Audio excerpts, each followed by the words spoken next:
All right, it looks like we're recording now.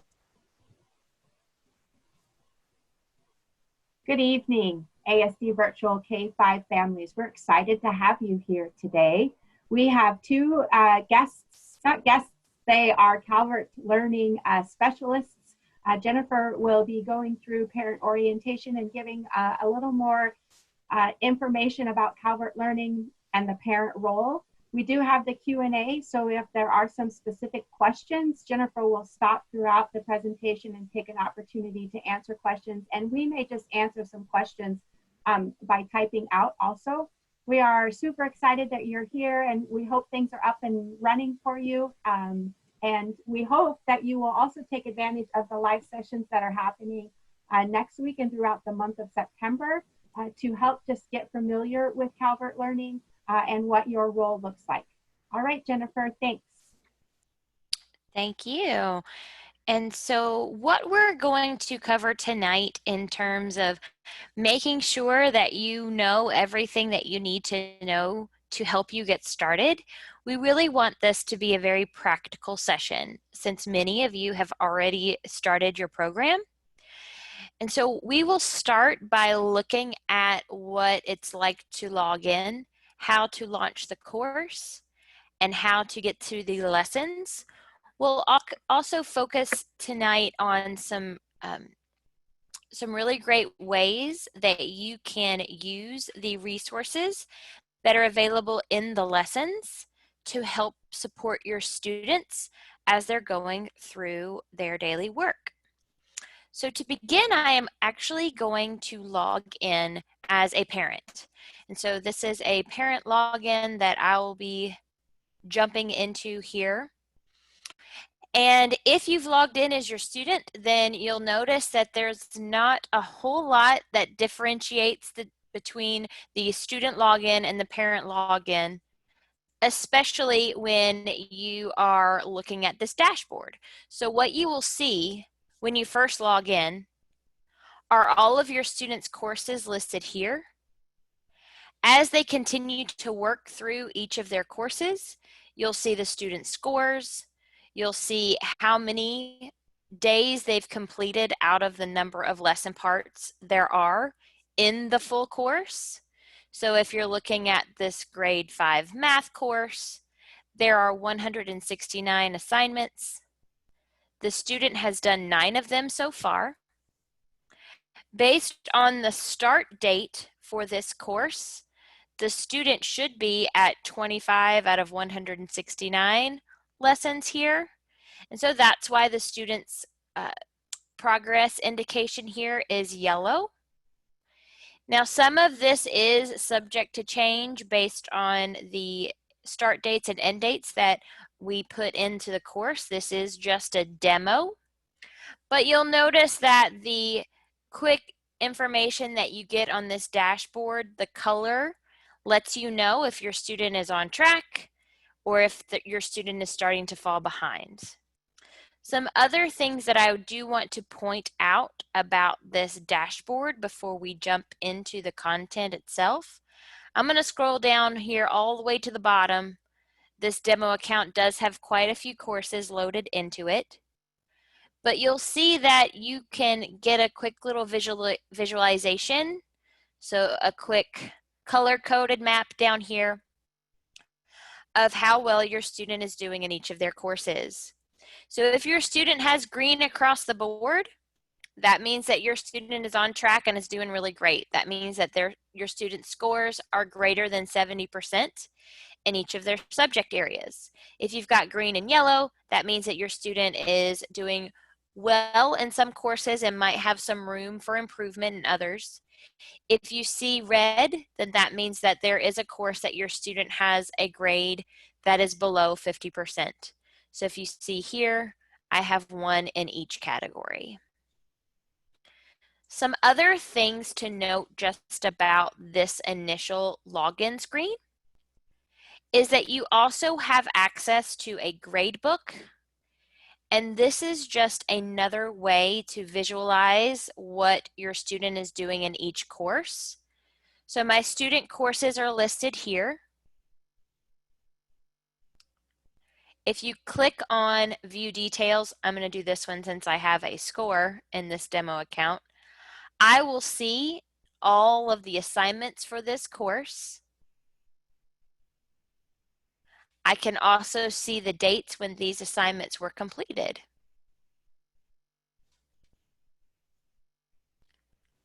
So let's go ahead and jump back over to the dashboard and go ahead and launch into the Calvert platform. When you're ready to get into the Calvert platform, you click on the Launch button here,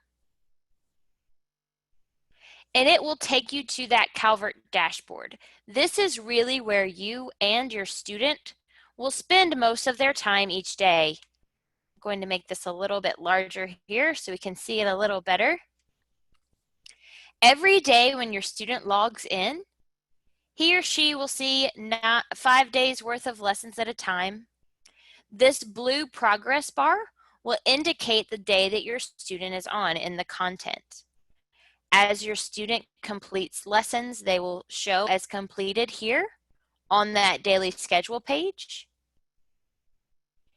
If at any time you'd like to get a PDF copy of this suggested daily schedule, you can click on this little printer icon and print either the week or the course and save this as a PDF so that you have a physical copy, if you'd like, of the different lessons that are assigned on each day.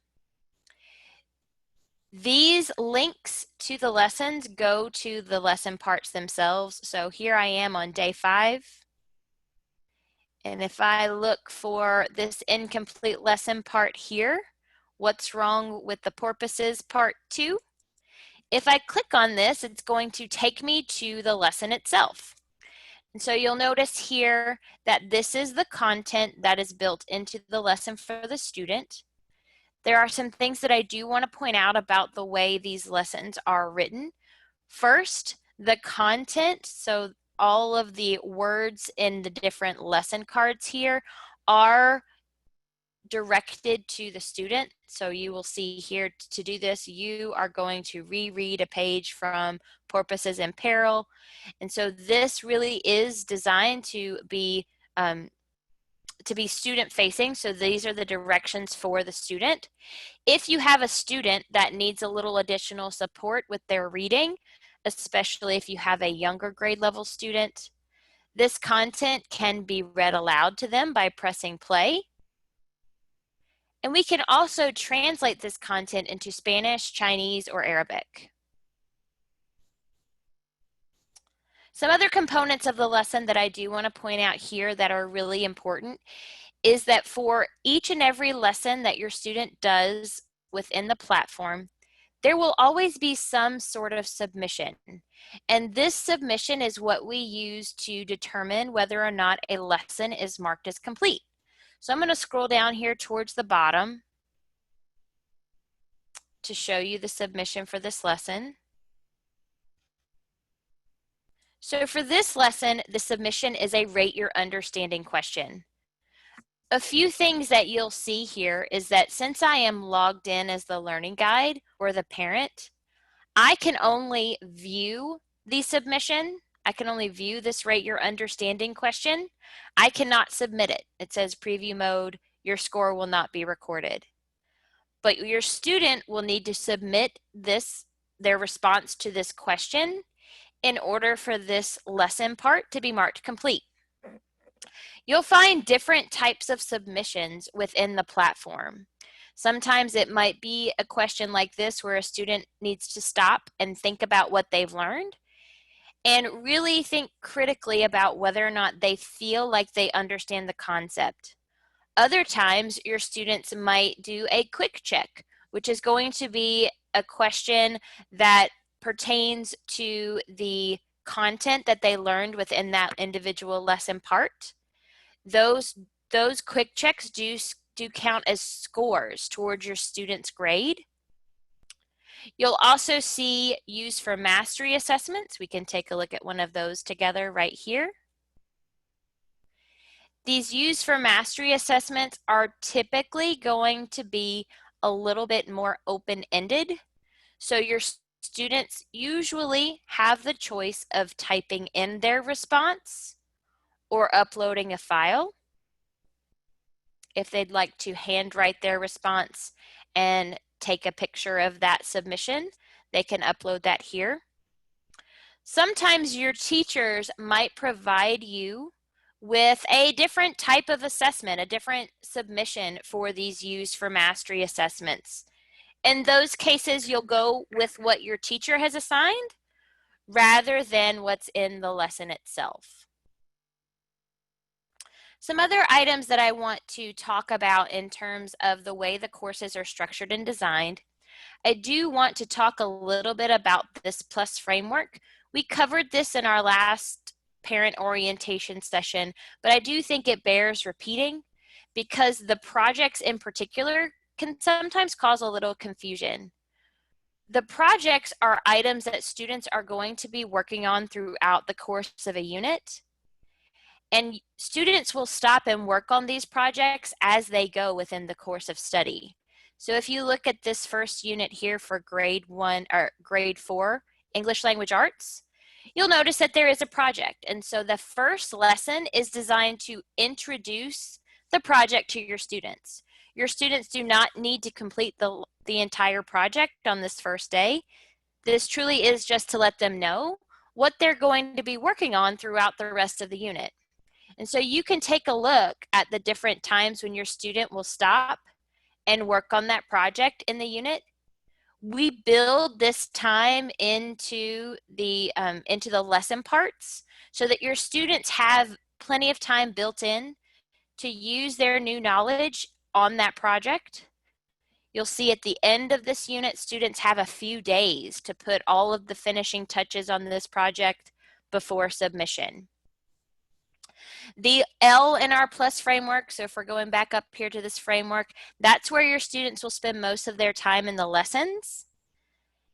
And this is where students will be working on different activities, whether it's working in a digital textbook, playing a game that helps them practice and sharpen their skills, doing a virtual lab in science. Those types of activities all fall into the Learn component of our framework. At the end of every full lesson, students will do one of those Use for Mastery assessments that we just looked at together. And then we talked about how the show lessons go along with the project lessons. This is that chance for your students to show off their progress on the projects. Many times your teachers will be providing your students with feedback on these show lessons just to make sure that students are on the right track. You also have really great information in this platform about how well your students are doing in each and every course. So if you take a look here at this dashboard, you'll see a performance tab that gives you scores for each and every subject area for your student. If you click on this little down arrow, you can see all of the student submissions. So you can see here for this grade 1 Math and Focus course, this is everything that my student has submitted so far. I can actually go in and take a look at the individual scored assignments. And so I can see how my student did. I can see any feedback from the teacher. And so this is a really great way to get valuable information from your student's teacher right here in the Performance tab. If you take a look at the Progress tab, this is going to give you similar information to what we looked at in that initial login screen. It's going to give me an idea of how far along my student is in every course. These progress bars will also be color-coded. If the progress bar is gray, that means that your student is on track. If the progress bar is green, that means that your student is actually ahead of pacing. And then if your student is starting to fall behind, that progress bar will turn red. And that's an indication that your student might want to do a lesson part or two extra in that one particular subject area that's turned red. And then the attendance tab here is going to give you a list of what your student does each and every day when they log into the platform. If your student has done some work on an individual day, that day will show up with a yellow underline.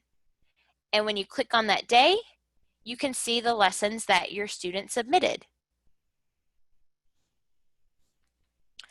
Now I want to talk a little bit about the different ways that you can use this platform to help support your students through the courses. When you are logged in using your Learning Guide credentials, you have access to some really valuable resources that we call teaching notes. These teaching notes are designed to provide you with some support as you are working with your students on their daily lessons from home. They will give you information such as answers to the daily work. So you'll see here, these are the responses to this warm-up here. They will also give you access to the teacher's edition of the textbooks so that as your students are doing their daily work, you have access to be able to make sure that they're on the right track and answering the questions correctly. You'll also see in this particular teaching note that there is a link to an instructional support video. This is parent facing, so this is actually designed for you. And this is something that you can use to help support your student later on in the lesson. You'll also see some teaching tips and ideas to help navigate your student through the content. So this is a little tip in ways to make, just giving you an example of how you can make a set of flashcards to help your student as he or she is learning about the numbers to 10. Also here you'll notice I'm going to open up the link to the digital math textbook because this is something that can sometimes cause parents to ask some questions about whether or not students should be able to type into this particular resource. This is a static math textbook. And so in these cases, you'll notice that students are going to be pointing with their finger and counting. This is a grade 1 math book here. And so your student would be doing this type of activity aloud with you. Let me get a little bit further here along. Actually, I'm going to go one more page. So then you see here where students are going to count the different pieces of fruit. Students are not able to input their answers here, and so this is something that your teacher may ask your student to write down in their math notebook. It might be something that your teacher does in a live session with your class, with your student's class. It might be something that you ask your student to count and let you know that there are 3 lemons here, 8 apples here. Or you could also have your students record these responses on a Google Doc if you'd like to go fully digital. So you do have a few different ways that your student can answer these types of questions. In terms of items that can be printed, so this is not a page that can be printed from the text, but this right here is. And so you might find these types of printouts within the printed materials that you'll get from your district. I know that we're providing a lot of those resources to you through a pickup time. And so worksheets like this are items that you'll find within that printed packet. And so you can have your student either use the worksheet that's provided in the printed packet, or this is something that your student could practice in their math notebook. Some other things that I think are important to point out in terms of what these teaching notes provide you with are some ideas of things that you can do to help support your student if he or she might be struggling. And so I'm actually going to open up an English language arts lesson here.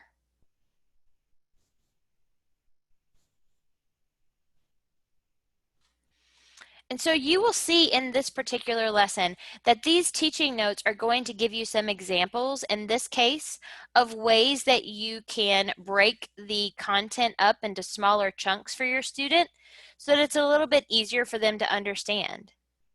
You'll see in this teaching note below what you can do if your student is struggling to answer a question. We're going to encourage you, rather than spoon feeding the answer to your student, which is very tempting to do, ask them some additional questions to help them maybe arrive at that answer on their own. I'm going to scroll down here a little bit further to show you some additional supports that you'll find within these teaching notes. Here's an example of giving your student a fill-in-the-blank type question to replace a more open-ended question to help give your students some ways that they can organize their ideas and thoughts so that they are able to answer the question that's being asked in the previous card here. And then you'll also find some activities that you can use as an extension. If your student found this particular assignment to be really easy, you might want to extend and challenge that assignment for your student. Or maybe you feel like your student needs some extra practice. Extension activities like this are really great to provide you with with support in both instances. If you think that your student needs extra practice, this is a great activity to do. Or if you think that your student needs an extra challenge, you can do this activity to provide that for them. And so these are some ways that those teaching notes are really there to help provide you with some extra support. In terms of the amount of time that you'll want your students to spend in each subject area, it will vary based on how much time your student is spending with their teacher in a live session during that subject area. For English language arts, though, we do encourage you to build out about an hour and a half each day for that subject area. And that is because that particular subject area does have a lot of content within it. So there are many different parts to the English language arts lessons that your student will be working through. Some of that time might be spent in a live session with your student's teacher. Other times they might be working a little more independently. For math, we suggest students spend about 45 minutes to an hour each day in that subject area. And then for science and social studies, and I know social studies is going to be a part 2 of your school year. That's something that your students will be picking up in the second semester. So for those 2 subject areas, right now just science, and then social studies in the future, we suggest students spend about 30 minutes per day in those particular subject areas. The electives, so health and PE for your kindergarten and first grade students, and then PE and art history or art/art history for your 2nd through 5th graders. Those subject areas are also optional. They are not scored, but you'll find those in your daily schedule about 2 to 3 days per week. And we suggest spending about 20 to 30 minutes in those particular lesson parts. And so that's a quick tour of the platform. I did want to really provide you all with some opportunities as well to ask some questions tonight, because I know that some of you have have been working in the platform for about a week and a half now in terms of being able to get logged in. I have seen quite a few questions come in, so I do want to provide some time to answer some of those questions, especially if they are questions that are going to benefit our whole group that is joining us today or tonight. And so, Carol, I want to give us some time to answer some of those questions. If you don't think that there are questions that would really be beneficial to our large group session here, I can also talk a little bit more about the student experience, which we did not go over in this time together tonight. I think we should take some time to look over or answer some questions. Sounds great. Okay. Jennifer, I've been going through, and this is Misty. I've been going through and answering some questions, just typing them in, but there's lots of questions about if you have, for example, a health or a PE that's in your suggested daily schedule, do you have to complete those lessons before moving on? Some are saying that if you don't complete those lessons, then it kind of messes with the daily schedule. So can you talk a little bit about that, and how's the best way to make your daily schedule move forward if you haven't yet completed those lessons? I can talk about that. And this is something that we've been working on with your teachers as well, some ways that we can support students that aren't going to be doing those optional electives. And some ideas that we have suggested is for us to go ahead and actually skip your student to the end of that course. So if it's PE, for example, that you are choosing not to do because, again, that is an optional subject area, that is something that a teacher can skip ahead for your student so it does not hang up your suggested daily schedule, your progress bar here. If you don't do the lessons, though, the progress bar will get hung up on the last incomplete lesson part. So if you had an incomplete lesson part on day 2, but you've moved on to, let's say, day 6 or 7, if you see here in your 3 core subject areas, English language arts, math, and science, your pacing bar here will stick on the last incomplete lesson part. And so that is something that our teachers have been working on in terms of providing some additional support and professional development and helping find the best way to make sure that this suggested daily schedule page is working for you to your benefit. So that will be improving.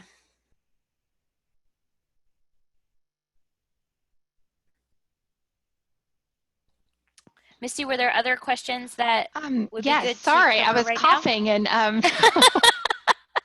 and trying not to have all of you guys have to listen to that.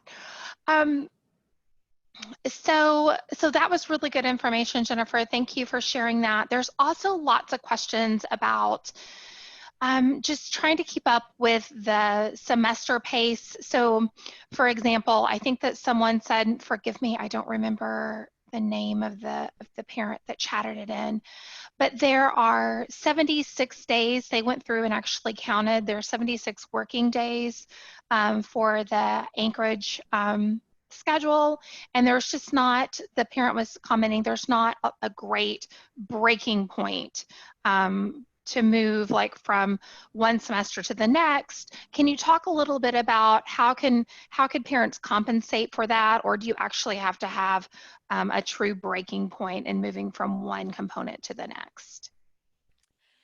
That's a great question. So it is a year-long course, and so your teachers will communicate with you about where they're kind of cutting off the grading period. The big piece, I would say, so science, that's going to end after that first semester. And so we'll be working with your teachers to determine where that makes the most sense. So we would definitely want to make sure that we're ending that first semester in science at the end of a unit. And so it may mean that the teacher will skip some lessons if needed, or provide some additional instruction if it doesn't take you all the way to the end of that semester point. But for the other subject areas, math and English language arts in particular, those will be courses that go throughout the entire year. And so wherever your student is at that midway point, that would be where the scores would be closing for that semester. But again, we are continuing to work with your teachers in terms of what's going to make the best sense for your students. They do have flexibility in terms of skipping lessons for students as needed, providing alternative assessments. They're also learning the platform at the same time as you are. And so, so there are definitely some additional improvements that we will all continue to be making as the school year progresses. Thank you, Jennifer. So how is the best way for parents to ask teachers to skip lessons? Do they just need to reach out to teachers, or is there some kind of a best way to do that, Jennifer or Carol? Yeah, so I know that the preferred method in terms of reaching out to your teachers is through the ASD email. Carol, correct me if I'm wrong. And so that would be an instance where it would be really appropriate for you to reach out to your teacher in that way. And you can do that in any instance. So if you decide that you're not doing PE, for example, and you would like for your teacher to skip your student ahead there, that would be a time to reach out through that ASD email, or also if there's a particular lesson that your student is stuck in and they need extra support and maybe they've worked on it for 2 days and you need to get caught up. Those are instances when you would want to reach out to your teacher and have that conversation with them. Thanks for that, Jennifer. So also lots of questions about the dashboard not performing properly or the student activity tracking not working correctly, maybe even the pacing being off a little bit. And I'll say that that's a known issue across the platform. And I know that our IT department is working very quickly to try to fix that for you guys. So that should be fixed in the next several days. And again, we apologize about that inconvenience, but that is a known problem. Several of you have mentioned it, but thank you for drawing attention to that. We definitely are taking all of your comments back to our product team and to our company just to better improve the product for you. So another question that you can help us with, Jennifer, if the subjects are skipped, are they still able to view them? So I think that there's a difference between skipping subjects or skipping lessons. So maybe you can address both. Absolutely. So especially I think when if you're deciding whether or not you want to, let's say, skip PE, but then maybe after you get your feet under you, you want to go back and maybe do some of those lessons, just as an example. The skipped lessons will look like this when the teacher skips it. It will show skipped right here, but there's nothing to stop you from going in and taking a look at the lesson. If I was logged in as a student, I could even go ahead and submit this. And so that skipped would turn to completed. So just because the lesson is formally skipped by a teacher, it doesn't mean that that lesson is locked and that your student would not be able to go back and view it. It just means essentially that it's a way to progress that progress bar. So making sure that the progress bar is as accurate as possible so that it's something that your student can use. You want to make sure that this is going to make your job easier, right? And so making sure that this progress bar really truly is highlighting where your student needs to start for the day is going to really go a long way in terms of helping your student become a little bit more independent. So skipping ahead, for example, to the end of the art course will prevent this suggested daily schedule page, this little progress bar here, from getting caught. But students can always go back and take a look at a lesson that was skipped later on in the year. Your teachers could also go back and unskip if you want. So if you decide later on that you want to go back and do all of the art lessons and you want to use that blue pacing bar to help you get caught up in those lessons, you can reach out to your teacher to ask them to unskip, and that's something that they can do as well. All right, thanks, Jennifer. So just to confirm again, health and PE are not mandatory. Is that correct? That is correct, right, Carol? Well, PE is graded. So Okay. it's ELA, it's math, and it's PE, and then science for this semester. Then the other elective, whether it's health or art, is an option. And then we are moving social studies to second semester. Thanks, Carol. Sorry for that confusion, everyone. Don't ask your teacher to skip PE. Thanks for that, Jennifer. So we did have a question, will Calvert be down every weekend? Absolutely not. It was down a weekend while we were making some improvements, but that is just some some improvements that we were making over this past weekend, and it will be available for you over the weekends from now on. So we do ask that you select a schedule that best works for you and your family, and that may be on the weekends, and that's perfectly fine. So Calvert will be up, and it will allow you to work over the weekends. So thank you for that question. And let's see. So someone had asked earlier, Jennifer, about screen time for students, and they were just really worried that if it does take 4 hours a day to go through into work, how would you suggest reducing that screen time for the students? That is, that's a really great question. One of the ways that ASD is supporting that is by providing you with those printed packets. So instances when students are going to be, let's say, working on a graphic organizer in English language arts, or perhaps they are taking notes from something that they just read in social studies. Those are great times to close down the laptop and allow your student to kind of walk away from the computer and do some work in their notebook or journal, as well as those printed materials that are being provided by ASD. I would also say that definitely building in frequent breaks for your students as well is going to be something that will help prevent fatigue from being on the screen.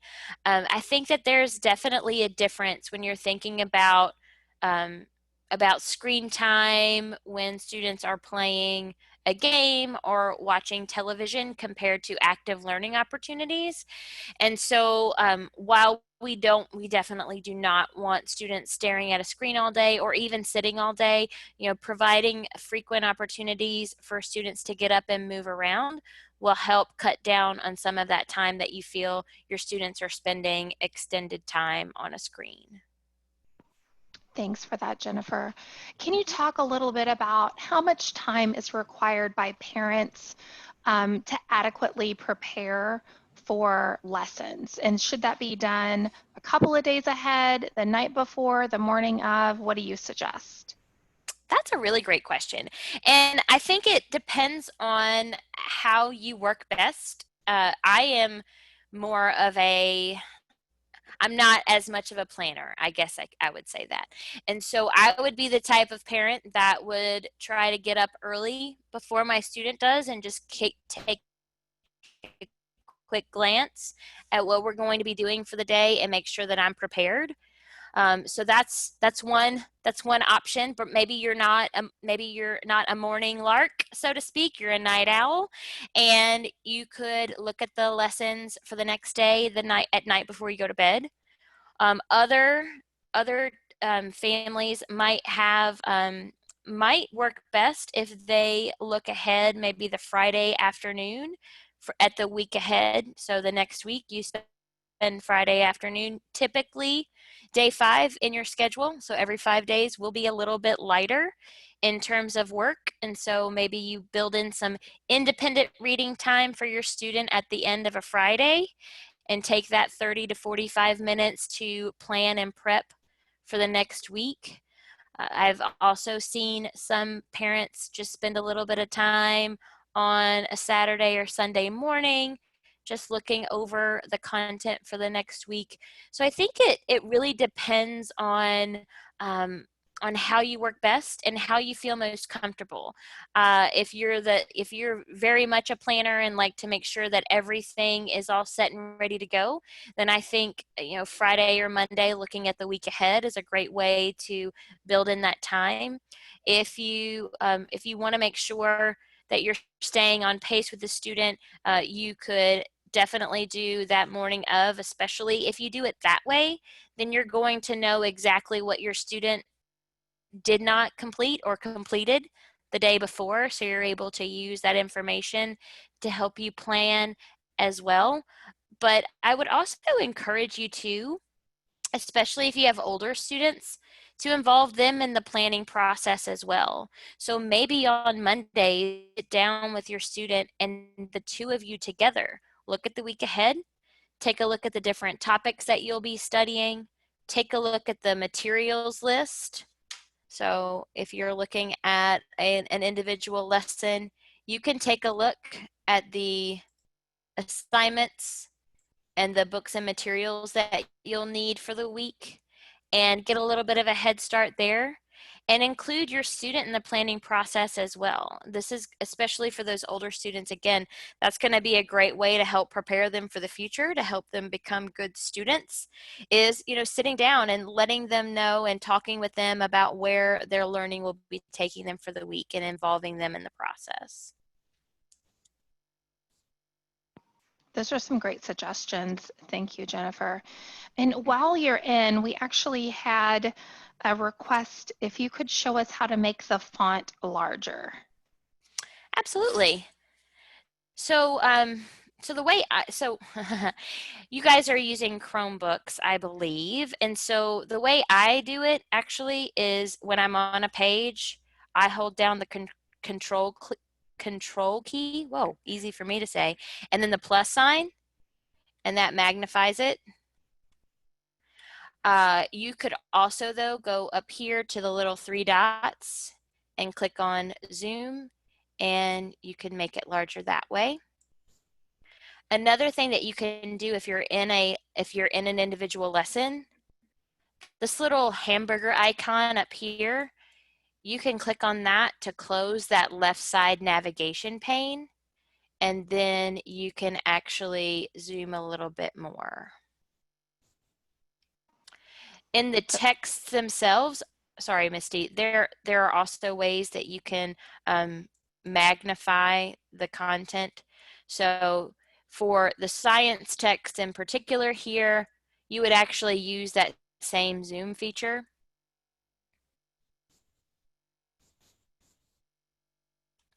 So if I'm looking at this and I want to make this larger, I would zoom it. The math text is completely different though, so let me show you that really quickly.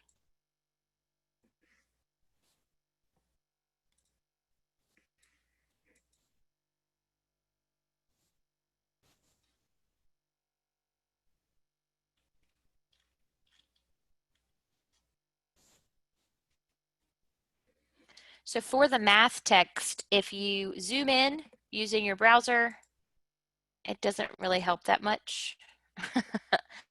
But what you can, because it just magnifies around it, to make this larger for your student, you go over here to page view, and you can make it bigger like that. So sorry, there are 2 different ways. Those are some great tips, and I just learned lots of tips myself that I was trying to help customers with today. So thank you, Jennifer, from all of us. Anytime. So this is more of a question for Carol. And Carol, we've had this several times. Can you talk a little bit about where this recording will be available and how parents can access it again? I'm not sure. Dave or Jack, do you guys know the answer? Should we put it on the ASD virtual website? I'm not sure what is the best place to post this, so I'll need some guidance. On the AST virtual website will probably be the best place, and it'll probably take us about 24 hours to get it posted. All right, thank you. Okay, so Jennifer, I feel like we've kind of talked about this, but I need some more clarity. So we've had a couple of questions that have come in about if parents know that their child, for example, the parent talked about, Megan talked about specifically, her son doesn't need to review numbers from 1 to 10. Can she skip the lesson and go on to the next one if she knows that her child has already mastered that, or is that something that she needs to reach out to the teacher about? I would reach out to the teacher about that, mainly because I do know that they're trying to keep students on the same pace so that any live sessions and live support that they provide are going to be appropriate and at the time that students will need it the most. Also, I would say that making sure too that You don't go too far ahead, just because if your student ends up deciding to go back to the regular brick and mortar classroom at the end of this first semester, that you wouldn't want your student to go back in and be ahead of the rest of the class and be bored for the rest of the school year. So in those instances where you know that your student has already mastered that particular concept, especially I know at the beginning of the year for math, and maybe even if you have a younger student at the beginning of the year in English language arts, there are probably some components that some students might have already mastered before entering the school year. In those cases, I would go ahead and just do a quick review with them. You don't need to spend your full 45 minutes to an hour in this particular lesson part here. So numbers to 10, if your student has this mastered and you know that they have it mastered, you can have them go ahead and do the quick check. And then you can provide them some different learning opportunities. So maybe go ahead and start to practice addition and subtraction with your student if they haven't done that yet. Or reach out to your teacher and ask about what some ideas they might have in terms of providing you with some extension opportunities or some supplemental resources. I know that one of the items that your teachers actually are doing some professional development on now is a resource called ExactPath. And that is something that will actually provide your student with a personalized learning path. So if you do have a student that's accelerated, that would be a great time to jump into ExactPath and allow them to continue their acceleration, because the content that your student will be working on in that platform will be at their ability level. So it would be just the right amount of challenge. Thank you for that. And can you cover for us which print components is the district going to provide? So any of these worksheets here, also any graphic organizers. Let's see if I can find one really quickly. This is going to test my skill in knowing where things are in every grade level. No pressure at all, just a huge audience, and we're Yeah, I was being going to say there's recorded. only like 150, 160 people here, right? Just 160 of my closest friends. That's right. You guys won't make fun if I can't find something right away. I think this has one actually. So let's see. So here's a graphic organizer here that is a T-chart. And so resources like this would also be in the print materials for your students. Thank you for that, Jennifer. And very impressive. You found that quickly.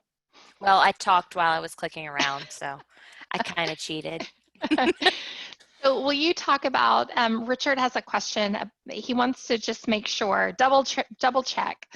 Is PE different than health? Is health for a grade? I have a 5th grader and a 2nd grader, so he just wants to double check. So you will need to do PE, Richard, because health is only for kindergarten and 1st grade. So kindergarten and 1st grade students have PE and health, and so health is their optional one, PE is their mandatory one. Awesome.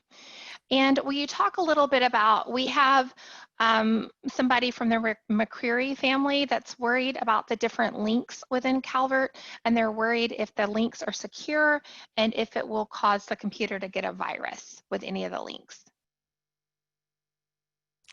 That's the first time I've ever had that question. Me too. So I'm like, they are very secure. So they aren't something that we would never ask your student to download anything.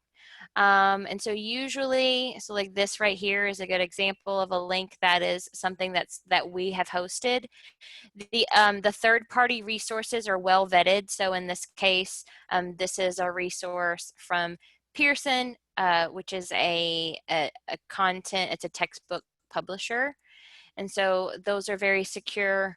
Our other third-party resources that we use, Brain Pop, Discovery Education Streaming, those would all also be, I would put them in the category of educational resources, and so those are going to be very secure for your students to access.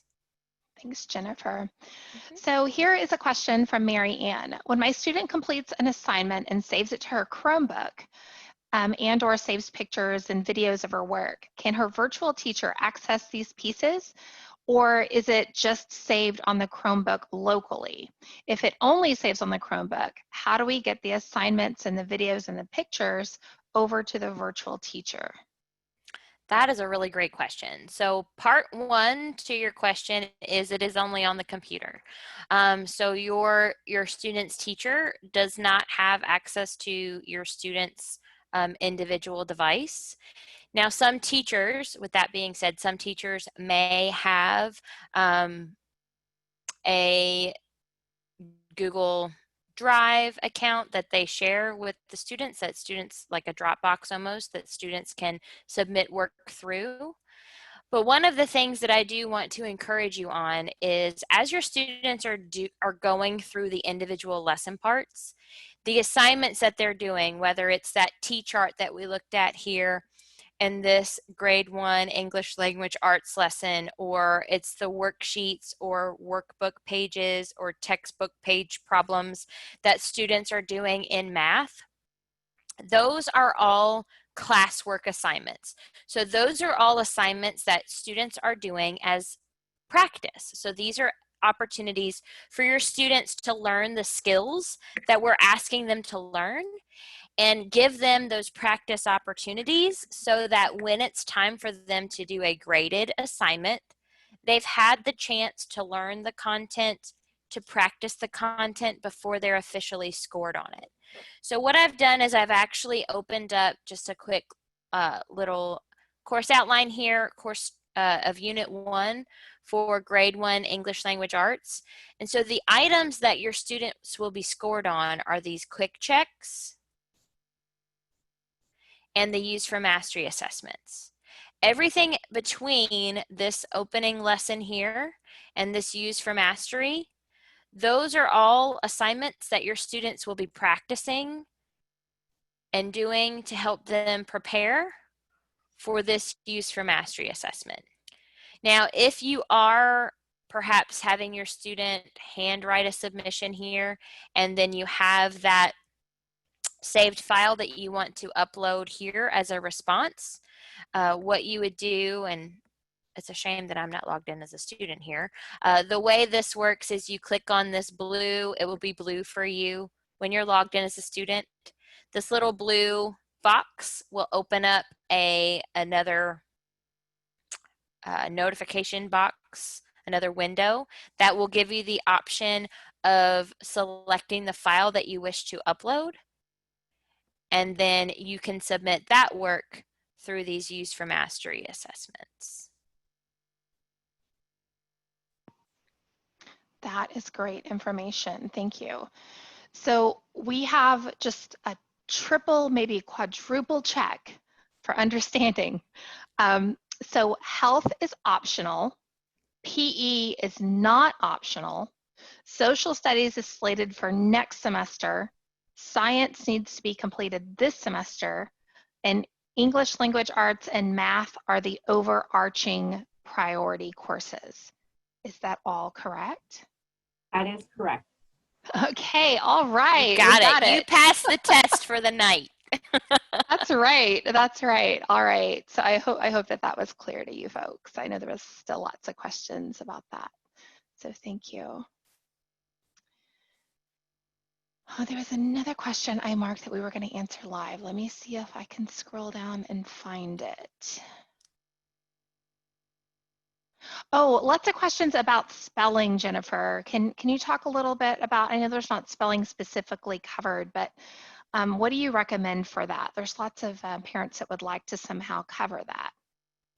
So some of the general spelling patterns your students will learn in English language arts in that subject area. So even though it's not necessarily called out as a specific subject and your students aren't going to be having spelling tests, they will learn those typical spelling patterns.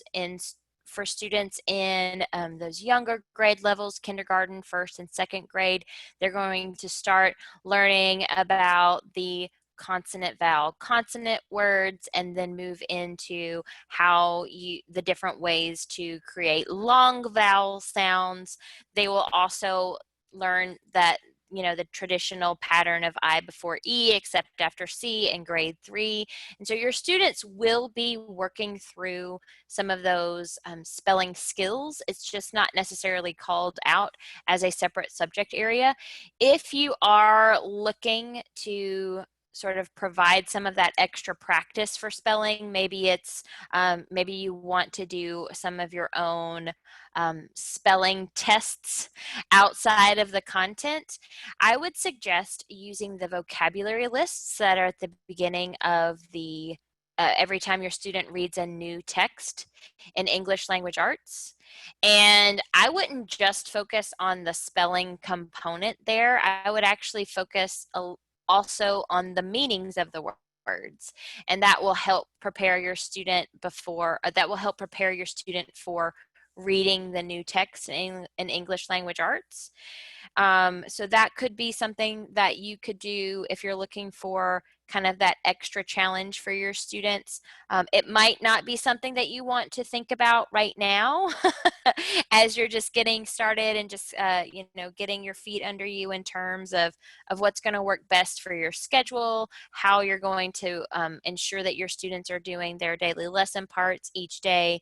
But if you're looking for some additional resources later on down the line as well, I think asking your teacher too if they have some suggestions on ways to provide that extra challenge for your student if you're looking for some support in spelling. Thank you. So I'm Mhm. going to do a couple of quick questions here because we still have 3 more minutes. Can you talk about the difference between a parent login and a student login? Absolutely. So the initial dashboard is going to look very similar. So you're going to see these little cards here. You're going to launch into the course. The biggest difference between the student login and the parent login is actually when you open up an individual lesson. So the parents will have this little toggle here that allows them to turn the teaching notes on and off. And again, those teaching notes are ways to support you when you're working with your student through the lessons. The other big difference is that the parent cannot submit these question types. Only the student can. So I'm going to actually jump out here and log in as the student to give you a quick little demo of that. I'm going to log in as Callie Calvert's son, Cal Calvert Jr. So you'll see, same look and feel here. And I would say at first glance, the same look and feel here in the Calvert platform. Again, that big difference will be that Cal can submit work and he cannot see the answer, see the teaching notes. So if I open up, actually let me go to something that I know has a submission here. That one's already been completed.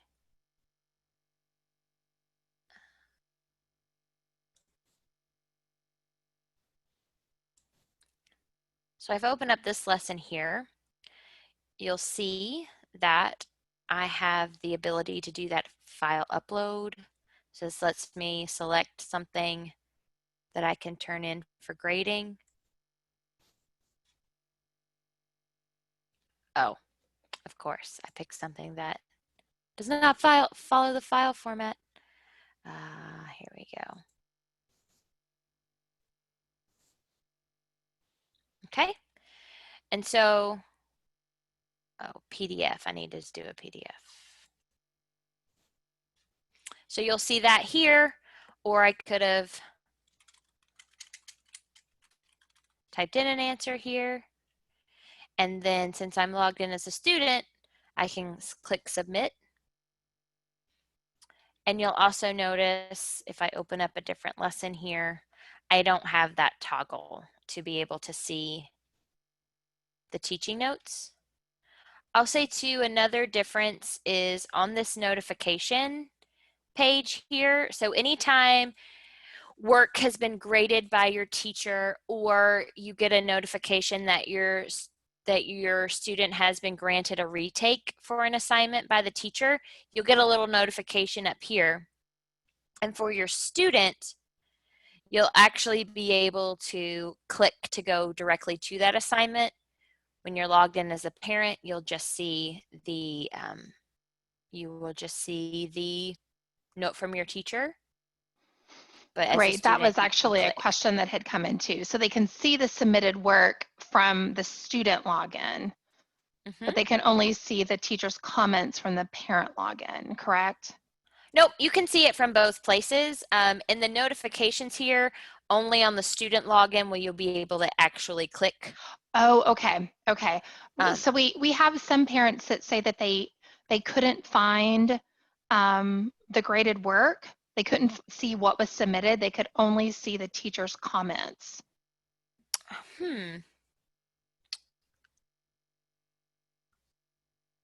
So, but you're saying you would go into the notification and then, like, how would you open up that graded work? So Like for here, Cal there. Yep, so here it says work graded for getting down to bare bones, part 5 used for mastery. Click here to see your score and any feedback. So if I click here, it will open up my submission. Okay. So this was my submission. Got it. Okay. And So maybe they weren't then just clicking all the way through then. So Kester, I hope that maybe. helps. And there's another place that you can see this too. I'll show you really quickly. So it's not just from the notifications page, but if you look at an individual course here, so I'm going to look at grade 1 math. These are items that were scored by the teacher. I can click here too and see the submission from my student. So this is what my student submitted. And then I can also see the feedback from the teacher. Awesome. Thank you, Jennifer. Mm-hmm. Well, Carol, we're going to pass it back to you. I know we're a little bit over time. Forgive us for that. Oh, we appreciate you ladies looking at the questions and helping our parents and providing support. I do want to say thank you to Jennifer and Misty for helping and being here and providing some additional instruction and answer questions.